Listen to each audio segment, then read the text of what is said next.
EvolveDigital. And a little bit about Jonathan is that he's a principal software engineer at Bluehost, where he is sponsored to spend a majority of his time on contributing to the WordPress open source project. He's a WordPress core committer, a member of the security team, and he helps maintain several code components that make up the software. Additionally, Jonathan frequently takes on the important but invisible role that or invisible tasks that ensure contributors have what they need to be successful, to have a successful experience contributing to the WordPress project. He's a PHP developer at heart. And he's very passionate about open source. And when he's not knocking things out of the park or with WordPress, you might find him watching some baseball. So it's really great. I'm really excited about this talk because it's going to focus on WordPress security without getting too deep technically. And Jonathan will explore what security actually is, what can influence it, and how that can help us create more secure WordPress sites. So everybody, welcome Jonathan Desrosiers. Thank you. So, like as he said, I'm not going to be too technical, so if that's not what you're expecting, I won't feel bad if you decide to go find something else.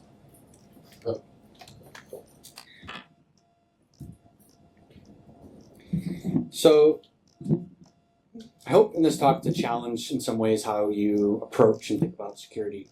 And so, one word I want to start with is perception. And I think that's important because it's really foundational to how people experience and interpret the world, make decisions. Our own perceptions influence how we interact with people, how we recall memories, how we learn new concepts, and ultimately it helps us understand how we process reality itself. This is one of the most long-standing and pervasive perceptions out there about WordPress. If who's here has been to a WordCamp or a WordPress meetup before, okay? And who here has heard this before from someone? Okay, right? So that's where I find it presents most often, right, is people that need help because they've had a site hack and they need to find someone that can help them remediate that. But why is this the perception of WordPress? And where does it actually come from? Is it true? And if not, why is it so hard to invalidate? So generally when we are researching things, we're seeing this nowadays with AI where it can be intentional or subconscious, but you generally go looking for information that confirms what you think is right. And so when you hear WordPress is insecure, you tend to look for information to support that. And there's plenty of that out there, which I'm sure you have all known. And this is known as negativity bias. And that's when positive and neutral things are equal in many senses of looking at them. More often than not, the negative ones will you'll be more likely to speak about them and share them. So something very positive will generally be less impactful, even though it's successful and quiet and generally not disruptive. And we see this today in the negative experiences that are online, where someone goes to a restaurant and has a bad experience. They're more likely to leave a review than someone that has a great experience because they're happy. They go home and they're like, my night's great. I'm going to do the next thing because I'm not angry about my dinner or whatever it is. And the same is true online for internet experiences and software and tools that you try out and have experiences with. And whether you realize it or not, you are also more likely to do the same thing. So who here, I won't take a picture or tell anybody, but who here has had a site that's been hacked before? Okay? And so you might not realize it, but you're more likely to talk about that experience than your good ones. And again, that's not always intentional. And in this world today, we see this, social media really amplifies this negativity bias effect, right? Because we find ourselves in echo chambers with people that believe in the same things that we do, and negativity drives engagement. And so the algorithms are giving us this negative content so that we engage with it and we stay on the platform. So instead, how can we be more aware of this and search to understand the truth? what actually affects the security of our WordPress sites, and more importantly, how can we change that perception and replace it with one that's based in reality. When we strip back our bias and personal experiences, while those are reality to us, it's a very narrow viewpoint, and that's not the reality at scale with WordPress. So what is the reality of WordPress? Software, like many other computer-based things, just does what it's told. The security of a WordPress install is dependent on the decisions that we make based on the surrounding conditions in the environment. It's only as secure as our behavior allows, and what we choose to willingly or unknowingly ignore. Put differently, your site is only as secure as its weakest point. What we don't understand as individuals or as groups or as communities, what we think about security every day in our physical worlds. For example, we lock away documents in a safe that are important that we don't want anybody to steal. We keep our credit cards in our wallet so people can't use them to charge, go on a spending spree on our dime. And also with families, so with kids, right? You decide on who they're allowed to be around and who they can interact with and what classes they might take or what after-school activities. And all of those are decisions based on the surrounding circumstances and the level of risk that we're comfortable with. So take this example of your car keys. If you go to a concert, you're probably not going to leave your car keys in the ignition of your car or on your dashboard, right? If you go to a restaurant and you go to the restroom, you might leave them on the table if you're with your spouse or your friends. If you're at a dinner with a friend's house and there's mostly known acquaintances, you probably leave them somewhere on the kitchen table and you're not really too concerned about that. But what about when you go into your own home? Just think about for a minute where you keep your keys when you go in your house. It could be by the door, could be on the kitchen counter, could be in your bedroom. So this here is a somewhat sophisticated attack that's going to take place in less than 1 minute and 10 seconds. And this is called a relay attack. And so what these criminals are going to do is they are going to use a device that will detect a signal from a key fob for a car. And this specific car had a key fob that was continuously broadcasting a signal to try to unlock the car. And the relay takes that and sends it to the car. And they're able to just get in and steal this car. They'll see that they have to go to the house again because they need to relay the signal once more to actually start the car. But no car alarms, no broken windows. And like I said, this is just over a minute. I think it was like 1 minute and 10 seconds that this happens. And you probably didn't even wake up. You wake up, go to work. Where's my car? And so for this person, they put their keys near their front door. They might have had a table, just inside the door, but they don't forget where they put their keys when they got home. They assumed their car was safe because the keys were physically secured in the confines of their house. It was locked. But in this case, they were chaining some factors. They basically had unit tests that passed, but their integration tests were missing or failing. It could be, for example, a cross-site scripting vulnerability that allowed someone to take advantage of a MySQL injection that only presented itself to specific people in certain situations. This is a nice quote from a computer security expert that basically you have to go through great lengths to secure a system. And even if it's in cement with armed guards and locked, he's not really convinced that something could be 100% secure. That's something to keep in mind because you're never going to be 100% secure. It's not really an option. So using the previous example, it's pretty unrealistic to go home and lock your keys in that same safe with those documents. It's not realistic to keep your kids locked in the house. And we also don't have Faraday cages in everybody's house, so you can't go put the keys in there to prevent the signal from being intercepted. But what you need to do is decide about what the acceptable level of risk is for you.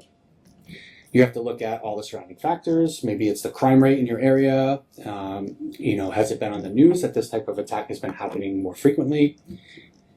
And especially digitally, things are not always as they seem. Criminals and hackers are very, very creative. So the reality, though, is that in complete isolation, WordPress is very secure.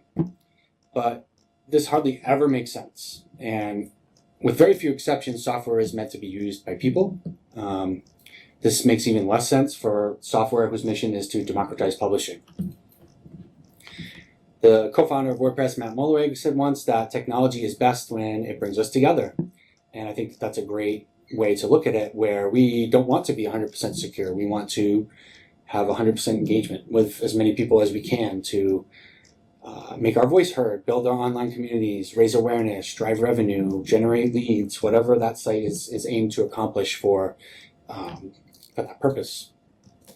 And preventing others from viewing online experiences for the sake of security is counter to those goals. And so, again, we need to evaluate these things and make some trade-offs. So if you were a criminal and you were looking at these two banks, there's one that nobody's going in and out, and it's small, and the other one is a lot larger, and there's people going in and out. Who here would go rob the small bank? We have, okay, a couple, all right. It's probably thinking they might be less secure, right? Because there's less to protect. And that's true that there might be some unique weaknesses there. But the majority of criminals are going to just aim for the bigger one because there's a bigger payday. It's more worth their effort. In the context of the internet, WordPress is a very large bank. We power over 43% of the internet. It's a very, very high value, large target because of some of the people that use the software. Whitehouse.gov, NASA.gov, the New York Post, the Rolling Stone. Many, many, many large organizations make use of WordPress. And so for them to hack the software itself or the sites using the software, that could be a very valuable situation for them. And also, these sites would not use WordPress if it was truly insecure. And so that just goes to show you that even for high-value sites like this that are very, very important to security and of nations, that they're even comfortable under certain situations given the trade-offs that they accept to use WordPress. According to Cloudflare, overall the global internet traffic grew almost 18% in 2024. WordPress accounted for 53% of all CMS traffic across the top 5,000 domains. But despite all this, WordPress is secure. But remember, secure cannot be an absolute state. So how does the WordPress project keep 43% of the site of the web secure? One of the ways we do it is through having a detailed security policy that encourages researchers to responsibly disclose any discovered vulnerabilities. And we incentivize that through a HackerOne program that pays out security researchers that follow this policy and report valid vulnerabilities. And so since 2016, when this was created, over 230 hackers have been thanked for their reports, receiving over $80,000 in rewards. So it's kind of crowdsourcing the security by making sure that that foundation is more secure. The security team is constantly shipping security updates when necessary. And they're also looking out for more general phishing campaigns or common scams that might be going around in the community, trying to help people be aware that the team will not act in certain ways. And you see this in the 2FA text that you get, that nobody will ask you for your password or this code ever at the bank, and so you should hang up if somebody's asking you for this code. We also work really hard to merge some continuous improvements to security in the software itself, aside from these vulnerabilities that inevitably occur. So recently we replaced the way that we hash passwords to use something called bcrypt, and that supports a greater entropy for how the passwords are actually encrypted. It's more secure, and it's definitely more modern, but it's also forward compatible. So PHP has a cost value that it gives bcrypt, and that basically controls how many iterations the password will go through to continuously secure it.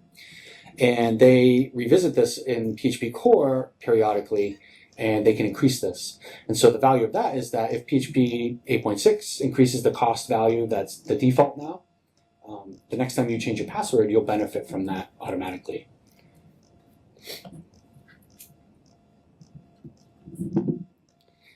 So another thing to think about is there are currently over 60,000 plugins in the WordPress.org plugin repository.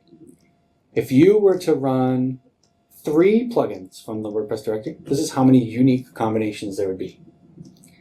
WordPress is a great platform because it's extremely flexible, but it's also bad because it's extremely flexible. And anyone can create a plugin, and that's really valuable, and that's also probably one of the factors that helped WordPress grow to what it is today. But this has unique challenges and also new perceptions. There are multiple flavors of this WordPress is insecure perception, but this is another one that presents quite often. And there's often 2 groups that present when making this type of claim. It's people that say plugins are insecure and people that say WordPress is insecure. And I think it's about roughly equal, probably, these groups that you'll encounter. But it's not just the security team itself that's working on this. There's ways to promote higher quality in plugins that the plugin team is exploring. And so this is basically more proactive. So there's something called the plugin check. And when you submit a plugin to the directory, it's going to get scanned by this plugin. You can actually download this plugin and run it yourself locally. And I believe there's a PHP coding standards rule set that you can run locally as well. And so this is basically, as I said, proactive, and we're trying to encourage more secure code on the directory where fewer vulnerabilities will eventually make it to the wild. But for the ones that do, there are third-party services like PatchStack and WordFence are a few, and they basically will do something similar to the core HackerOne policy, where they give financial incentives for researchers to find vulnerabilities in plugins, and then they work with them to fix them, or the plugin authors to fix them at various degrees.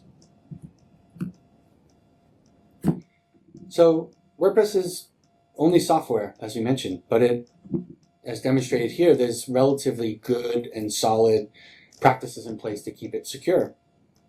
But again, it can only be as secure as it's configured to be. Insecurity is a part of the human experience, and we are wired to make mistakes when we're stressed, distracted, annoyed, emotional. Humans assume that we know more than we actually do. We don't know what we don't know. And concepts like security can feel really abstract to us at times, especially until we're forced to actually deal with them head on. Not only are the people that build the software insecure, but also the people that use it, and in different ways. For some of our qualities, they can be good and they can be bad depending on the context. We're creatures of habit. We seek connection. We're curious. We seek purpose and recognition, acknowledgement. We can be paradoxical, selfish and altruistic, logical and emotional. My hope is that this talk will challenge you to think about security as a journey. It's not a destination. Securing a site is not just a checkbox that you check off before launching. It's not an audit that you have to pass every few years. Technology changes every day, and so does the state of security of a given site. New vulnerabilities are discovered and exposed in different ways, and so this is constantly changing, and so it's foolish for us to treat security like an end goal, like a destination. As I said, this is a continuous journey, and so not only is technology always changing, people are always changing. Their needs, their habits, their behaviors, expectations, how they interact with technology is different. So how do these impact the security of our sites and the tools that we build? What are some of the human tendencies that we should look out for when we're building software?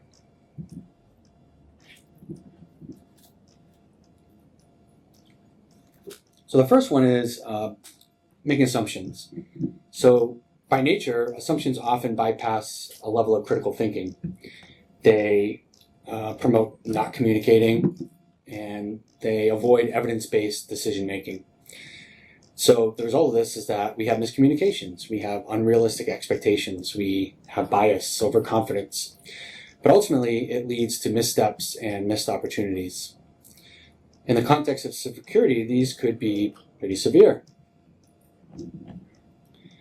Part of being human, as I said, is making mistakes. And so if you hear statements like this, my site is not big enough to be hacked, we buy premium plugins, they don't have vulnerabilities, we passed our security audit, these should be red flags for you. So you should start asking questions and dig more into these and figure out where this is coming from, where is this bias coming from, where's the misunderstandings that you need to correct these assumptions. WordPress has some philosophies that guide how the project makes decisions. And a few of those are great software out of the box, striving for simplicity, and designing for the majority, which is also known as the 80-20 rule. So when we make changes to WordPress as core committers and project leads, where we don't want to merge things that 80% of people are going to turn off, right? The majority of people should benefit from something we ship in the software. And while these are only a few of the philosophies, and they've helped WordPress be what it is today, there are some problems that get created with that. At the scale of WordPress, 20% of sites is tens of millions of sites, potentially. So as the people responsible for building and maintaining our digital experiences, we should not always rely on those defaults. We should always be aware of what they are and how they're set and when they should be changed. At its core, when we're complacent, we're ignoring risk. We're too comfortable. It contributes to a lack of preparedness. It can be complex or simple, but it also encourages reactive tendencies instead of proactive ones. And in the realm of security, remediating hack is also far more expensive than preventing it. But if I've been online for 20 years, I've never been hacked, it doesn't mean it won't happen, and it will be expensive to fix it when you, not just to fix it, but also you may miss out on sales, might miss out on leads, you might lose your biggest customer. So those are things to think about as well. I'm a firm believer that everybody at a company with a website, from the copywriters to the editors to maybe even the janitors, they should know the software that they're using and how it works and how it works with other systems. Just because they're not a technical person doesn't mean they shouldn't understand the things that they rely on every day to do their work. And this is important because if you understand these things, you can know where the cracks are. And so you know what to guard against and what is out there trying to get you. How would this hacker think about trying to get into our systems? And so you can think of this as a UV filter for the light, to maybe blocking out those harmful rays that are coming in from the sun. Similar to the other statements that should be red flags, I've hired the best engineers. We've vetted all our vendors. We're covered. Always ask questions and always try to understand statements like this a little deeper, and challenge them in the same way that I'm trying to here. Because again, being overconfident is another way to encourage reactive tendencies, which are more harmful and less valuable. You've probably heard never trust a user. So when you're building software, it's good to assume that everything and everyone is out to get you. As a site owner, you should not trust anyone the same way as you trust yourself, or different groups of people should be trusted in different ways. When you're building plugins or themes, this comes in the form of sanitization or escaping things before they're out on the page. But also don't assume that your plugins will just continue to be good just because they were the last time you looked. They often get sold or acquired, and so different groups have different approaches to how they tackle problems or the trade-offs that they're willing to accept and risk about their security decisions. So just because something's good now does not mean it will be good in the future. The best example of this in WordPress is being overly permissive with the roles that you assign. So whenever someone needs to have an account, you should probably be asking yourself, what do they actually need the ability to do on the site? Is there a better workflow that you could use? Maybe they've been doing it this way for a while, but it's not really the most secure or effective way. You probably don't want the Joomla user to be an administrator on the WordPress site or the Drupal. And WordPress has a very flexible capabilities API that allows you to grant or disallow access to any feature, or even down to specific individual posts by ID. And so we should use this to our advantage to create, whether it's custom roles or to add capabilities to certain roles that come by default, just to make sure that we're enforcing the principle of least privilege and only giving them the ability to do what they need. You don't want your subscribers to be editing your layout in your post templates. So the reality is that WordPress is secure, but of course it depends on all the decisions that we make. Like any other software, WordPress and the experiences that we build on top of it are only as secure as the people that build it and the people that use it. A continuously secure site is far more a people problem than it is a technical one. I find it really helpful to use metaphors when thinking and teaching about security because, like I said, we make these types of decisions every day in our physical world. And so part of teaching less technical people about technology is that they can, if they relate it to something that they already deal with, they have an easier time understanding it. So the digital experiences that we build are like a shore, and they're just constantly being hit by waves in the form of traffic, attacks, changes to the code or the tech stack. And the security for any given context is the result of a series of decisions and judgments that we made based on what an acceptable level of risk and tolerance was for us. And sometimes they're even based on the mood that we had at a given day. Do we have good hosting? Are we properly configuring our SSL certificate? Are our passwords strong? Are we using 2FA? Do we have backups? Do we lock our file system down? Is our software up to date? These are some technical concepts that we should consider because they're equally important. But unless we also consider the human factors at play when addressing these, we're not truly making something more secure. I'll leave you with one question, and I hope that you'll consider and maybe even share your reflections on this talk on your WordPress blog that's accessible to the world in a reasonably comfortable way. But how can we better recognize the human behaviors and tendencies in ourselves and others that can increase risk while making the digital experience we build more secure for everyone together? Thank you.